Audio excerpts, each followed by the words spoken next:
Hi friends, welcome back to our channel mister Bommakanti. So friends, ఈ రోజు video ఏంటంటే ఫ్లిప్కార్ట్లో జాయిన్ అవ్వడం ఎలా అని చెప్పేసి. సో నేనైతే ఆల్రెడీ 2 వీడియోస్ కూడా చేశాను. అంటే ఫ్లిప్కార్ట్లో ఎలా జాయిన్ అవ్వాలి, ఈ డెలివరీ జాబ్లో ఎలా జాయిన్ అవ్వాలని చెప్పేసి నేనైతే ఆల్రెడీ 2 వీడియోస్ చేశాను. బట్ స్టిల్ మనకి ఇప్పటికీ కామెంట్స్ అయితే వస్తూనే ఉన్నాయి. అంటే మేబీ ఆ వీడియోస్ చూసుండకపోవచ్చు. సో అందువల్ల మన కామెంట్స్ అయితే పెడుతున్నారు. సో దానికోసం అని చెప్పేసి నేను మళ్ళీ ఈ వీడియో అయితే చేస్తున్నాను. సో ఈ వీడియో ఏం చేస్తా అంటే, ఇప్పుడు మీకు మన ఛానల్ నుండి ఏదైనా వీడియో సజెస్ట్ చేసి ఏదైనా వీడియో చూసారు అనుకో, సో మీకు ఈ వీడియో కూడా కనిపించేటట్టు మన ఛానల్ హోమ్ పేజ్లోనే పెడతాను. ఎందుకంటే మీకు వేరే ఏదైనా వీడియో మన ఛానల్ నుండి సజెస్ట్ చేసినప్పుడు మీరు అది చూసిన అనుకో, ఒకసారి మన ఛానల్ని విజిట్ చేస్తే మీకు how to join in Flipkart delivery job అని చెప్పేసి మీకైతే హోమ్ పేజ్లోనే పెడతాను ఈ వీడియో. అట్లా పెట్టడం వల్ల ఏమవుతుందంటే, సో మీకు మన ఛానల్ నుండి ఏదైనా వీడియో సజెస్ట్ చేసినప్పుడు మీరు జస్ట్ మన ఛానల్ని విజిట్ చేస్తే హోమ్ పేజ్లోనే కనిపిస్తుంది. సో మీకు ఎవరికైనా ఇంట్రెస్ట్ ఉంటే ఈ వీడియో చూసి ఎట్లా జాయిన్ అవ్వాలని చెప్పేసి తెలుసుకోవచ్చు. ఓకేనా? అండ్ ఇంకోటి నాకేంటంటే ఇంకొక కామెంట్ కూడా వచ్చింది. సో నువ్వు జస్ట్ లవ్ గుర్తు ఇచ్చి ఇచ్చిపెట్టడం కాదు, మెసేజెస్కి కామెంట్స్కి రిప్లై అని చెప్పేసి మనకైతే ఇంకో కామెంట్ కూడా వచ్చింది.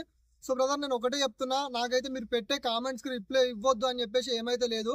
బట్ నేను ఏంటంటే మీరు పెట్టిన కామెంట్కి రిప్లై ఇవ్వచ్చు అన్నట్టుంటేనేమో నేను రిప్లై ఇస్తున్నాను.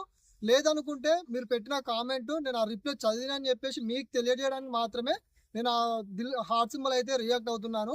సో ఇది నేను ఎందుకు చెప్తున్నానంటే, మనకు రీసెంట్గా ఒక కామెంట్ వచ్చింది. ఆ కామెంట్ ఏంటంటే, బ్రదర్ నువ్వు జస్ట్ లవ్ సింబల్ ఇచ్చి ఊకునుడు కాదు, కామెంట్స్కి అయితే రిప్లై ఇవ్వని చెప్పేసి మనకైతే కామెంట్ వచ్చింది. సో అందుకనే చెప్తున్నాను బ్రదర్, ఒకటే ఏం లేదు. నాకు మీ కామెంట్స్కి ఇప్పుడు మీరు ఏదైతే కామెంట్ పెడతారో ఆ కామెంట్కి నేను కూడా ఒక కామెంట్ పెడితే మీకు నేను పెట్టిన మ్యాటర్ మీకు అర్థమవుతుంది అనుకుంటేనేమో నేను మీకు ఆ కామెంట్కి రిప్లై ఇస్తాను. ఫర్ ఎగ్జాంపుల్ ఎట్లా అంటే, మీరు షిప్మెంట్కి ఎంత అన్నారు అనుకోండి, నేను కూడా ఒకటే లైన్లో షిప్మెంట్కి 17 రూపీస్ బ్రో అంటే మీకు అర్థమవుతుంది.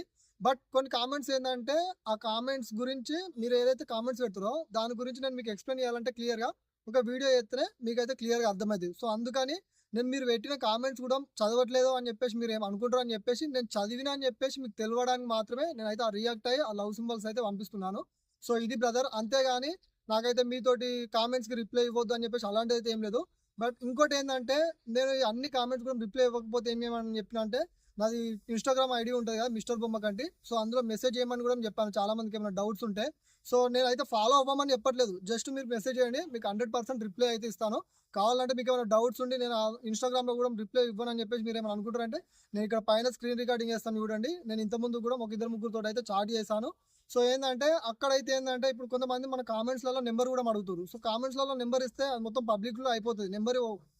పర్సనల్ నెంబర్ పబ్లిక్లో ఇవ్వలేను కదా. సో మీరు ఏమైనా డౌట్స్ ఉంటే ఇన్స్టాగ్రామ్లో మెసేజ్ చేసి అడగండి. సో అప్పుడు కూడా కాకపోతే నెంబర్ కాల్ చేసి కూడా మాట్లాడుకుందాం. సో మీరు పెట్టిన కామెంట్ ఏదైనా సరే నేను ప్రతిదీ చూస్తాను.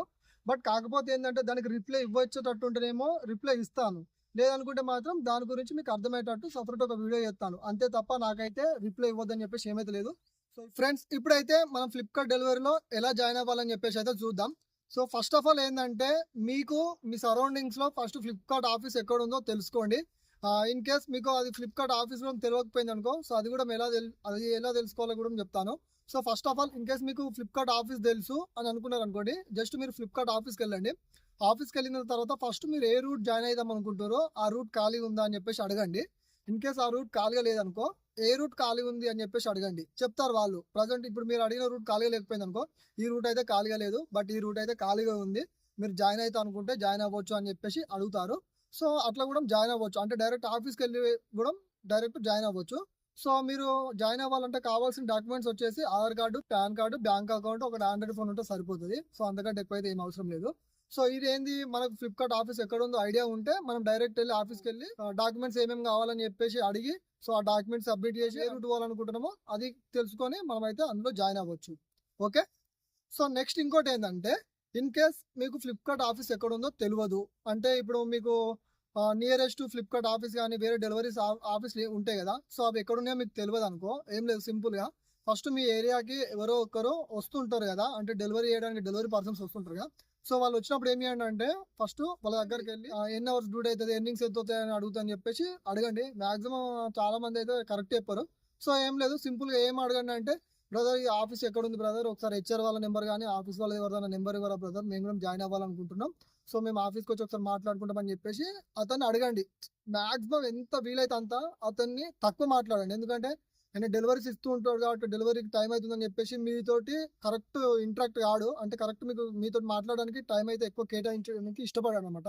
సో ఏం లేదు, సింపుల్గా బ్రదర్ ఎర్నింగ్స్ ఎంత ఉంటాయి బ్రదర్, నేను కూడా జాయిన్ అవ్వాలనుకుంటున్నాను బ్రదర్, కొద్దిగా ఆఫీస్ వాళ్ళు ఎవరిదైనా నెంబర్ ఉంటే ఇవ్వరని చెప్పేసి ఆ ఒక్క ముచ్చటతో ఒడగొట్టుకొని ఆ నెంబర్ తీసుకొని మీరు ఆఫీస్ వాళ్ళకి కాల్ చేసి ఆఫీస్కి వెళ్ళి అక్కడ డాక్యుమెంట్ సబ్మిట్ చేసి మీకు ఏ రూట్ అయితే ఇస్తారో ఆ రూట్ మీకు వెళ్ళడానికి ఇష్టపడితే నేను కూడా జాయిన్ అవుతా అని చెప్పేసి జాయిన్ అయితే అయిపోతుంది. ఇది నెక్స్ట్ వచ్చేసి ఎర్నింగ్స్. సో ఇందులో మనకు ఎర్నింగ్స్ ఎలా ఉంటాయంటే, ఇప్పుడు ఫ్లిప్కార్ట్ డెలివరీలో జాయిన్ అయ్యామనుకోండి, సో షిప్మెంట్ వాళ్ళకి ఏంటంటే వీక్లీ వైజ్ ఉంటుంది, అంటే వీక్లీ ఇన్వాయిస్ వస్తుంది, సో వీక్లీ పేమెంట్ ఉంటుంది. ఇంకో కొంతమంది ఏంటంటే ఇదే ఫ్లిప్కార్ట్లో కానీ కొంతమంది వెండర్ నుండి జాయిన్ అవుతారు. సో వెండర్ నుండి జాయిన్ అయినప్పుడు ఏమైతే వాళ్ళకి 15 డేస్కి ఒకసారి అమౌంట్ అయితే ఉంటుంది. అండ్ ఇంకోటి ఏంటంటే శాలరీ బేసిక్ వాళ్ళు ఉంటారు. శాలరీ బేస్ వాళ్ళకి వచ్చేసరికి మంత్లీ అయితే అమౌంట్ అనేది క్యాల్కులేట్ అవుతుంది. సో ఇప్పుడు మామూలుగా మనం షిప్మెంట్ వాళ్ళది తీసుకుందాం. షిప్మెంట్ వాళ్ళది ఏంటంటే ఇప్పుడు షిప్మెంట్కి 17 రూపీస్ ఇస్తారు బ్రో. షిప్మెంట్కి 17 రూపీస్ ఇచ్చినప్పుడు ఏంటంటే మనకు ఇప్పుడు మనకు మండే టు సండే వరకు వీక్ అనేది కౌంట్ అవుతుంది. వీక్ కౌంట్ అయిన తర్వాత మనకు ఏదైతే ఇప్పుడు థర్స్డే ఉంటుందో థర్స్డే రోజు ఒక ఇన్వాయిస్ జనరేట్ అవుతుంది. అంటే మీరు మండే నుండి సండే వరకు నీ షిప్మెంట్లు కొట్టారు, మీ అమౌంట్ ఇంత అని చెప్పేసి ఒక ఇన్వాయిస్ అయితే జనరేట్ అవుతుంది. సో ఆ ఇన్వాయిస్ మాక్సిమం కరెక్ట్ వస్తుంది.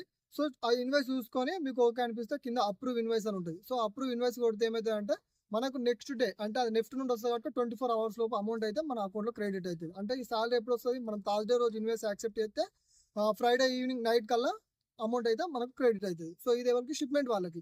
షిప్మెంట్ వాళ్ళకి ఏంది వీక్లీ పే అవుట్ అయితే వస్తుంది అనమాట. సో వీక్లీ ఎంత లేదనుకున్నా కానీ ఒక 4 to 8 వరకు అయితే ఎర్న్ చేసుకోవచ్చు. ఏంటంటే షిప్మెంట్ వాళ్ళకి ఫిక్స్డ్ సాలరీ అయితే ఏముండదు. ఎందుకంటే ఒకరోజు మీకు లోడ్ ఎక్కువ రావచ్చు, ఒకరోజు తక్కువ రావచ్చు.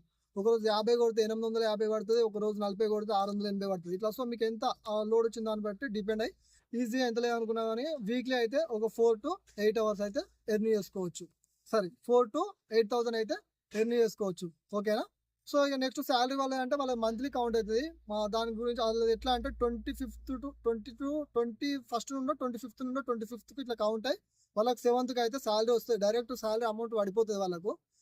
సో నెక్స్ట్ ఇంకోటి వచ్చేసి ఇక వెండర్ వాళ్ళ ఏంటంటే 15 డేస్కు సేమ్ ఇక వీళ్ళకి ఎట్లా వస్తుందో వాళ్ళకు కూడా అట్లా అయితే శాలరీ అయితే వస్తుంది. సో నేను చెప్తుంది ఏంటంటే ఇది మంచిగా ఇప్పుడు మనకి వీక్లీ ఒక 4 to 8,000 ఎర్న్ చేసుకోవచ్చు అని చెప్పాను కదా. సో 4,000 ఎర్న్ చేసుకున్నా, లేదంటే 5,000, సరే యావరేజ్గా ఒక 5,000 తీసుకున్నాం. 5,000 ఎర్న్ చేసుకున్నాం అనుకో, మంత్లీ 4 వీక్స్ కదా, 4 into 5 ఇట్లా చేసుకున్నాం అనుకో, మనకి ఎంత లేదన్నా ఒక 20K అయితే ఈజీగా ఎర్న్ చేసుకోవచ్చు. సో ఒక 20K to 30K వరకు, అంటే మీరు జాయిన్ అయ్యేటప్పుడు ఏదైతే రూట్ సెలెక్ట్ చేసుకుంటారో, సో లేదంటే మీరు ఏదైతే వాళ్ళ రూట్ ఖాళీ ఉందని చెప్పగానే మీరు ఆ రూట్లో జాయిన్ అవుతారో, ఆ రూట్ జర పెద్ద ఉండి మీకు ఎక్కువ డెలివరీస్ వచ్చినాయనుకో, సో ఎర్నింగ్స్ కూడా ఎక్కువ ఉంటాయి. లేదంటే తక్కువ చిన్నగా ఉందనుకో రూటు, ఎర్నింగ్స్ కూడా తక్కువ ఉంటాయి. ఇప్పుడు నాకు వచ్చిన ప్రాబ్లం అదే, నా రూట్ ఏంటంటే చాలా చిన్నగా ఉంటుంది అనమాట. సో నాది రేడియస్ సరౌండింగ్ చూసుకున్నా కానీ ఒక 500 meters కూడా ఉండదు. సో నాకు ఎంత లేదన్నా ఒక డైలీ 30 to 40 అంతే. సో నాకు 16 to 18, 20 అట్లా ఆ మధ్యలో వస్తుంది అంతే. 16 to 20 మధ్యలో వస్తుంది. మాక్సిమం 18 వస్తుంది అంతే, అంతకంటే ఎక్కువైతే ఏం రాదు. కానీ కాకపోతే ఏంటంటే రూట్ పెద్ద ఉంది అనుకో, ఇప్పుడు మా దాంట్లో చేసేటోళ్ళు చూడండి చాలా వరకు అయితే ఉంటే 20 to 30K వరకు ఎర్న్ చేసేటోళ్ళు కూడా ఉన్నారు. సో ఏంటంటే అది depend on route and depend on load. So అట్లుంటుంది అనమాట. బట్ ఈజీగా అయితే ఒక 20 to 30K వరకు అయితే ఎర్న్ చేసుకోవచ్చు. ఓకేనా.